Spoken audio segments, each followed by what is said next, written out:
How to add Blue Light card to Apple Wallet.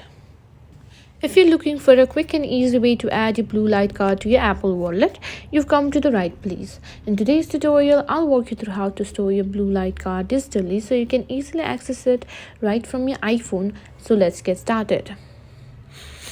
Before we begin, make sure that your Blue Light card is eligible to be added to your Apple Wallet.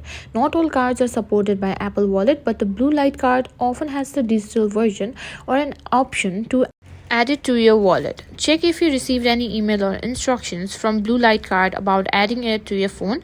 Next, open the Blue Light card app on your phone or head to the official Blue Light card website if you don't have the app. You need to log into your account to proceed. Once you're logged in, look for the option to add your Blue Light card to your Apple Wallet. This might be under account settings, digital card, or simply add digital card on your page.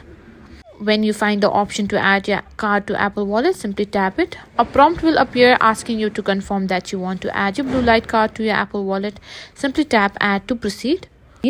Now open your Apple Wallet app. And here you should see a card over here. And it's that simple. From now on, you can access your Blue Light card with just a tap and use it for discounts or verification wherever it's accepted.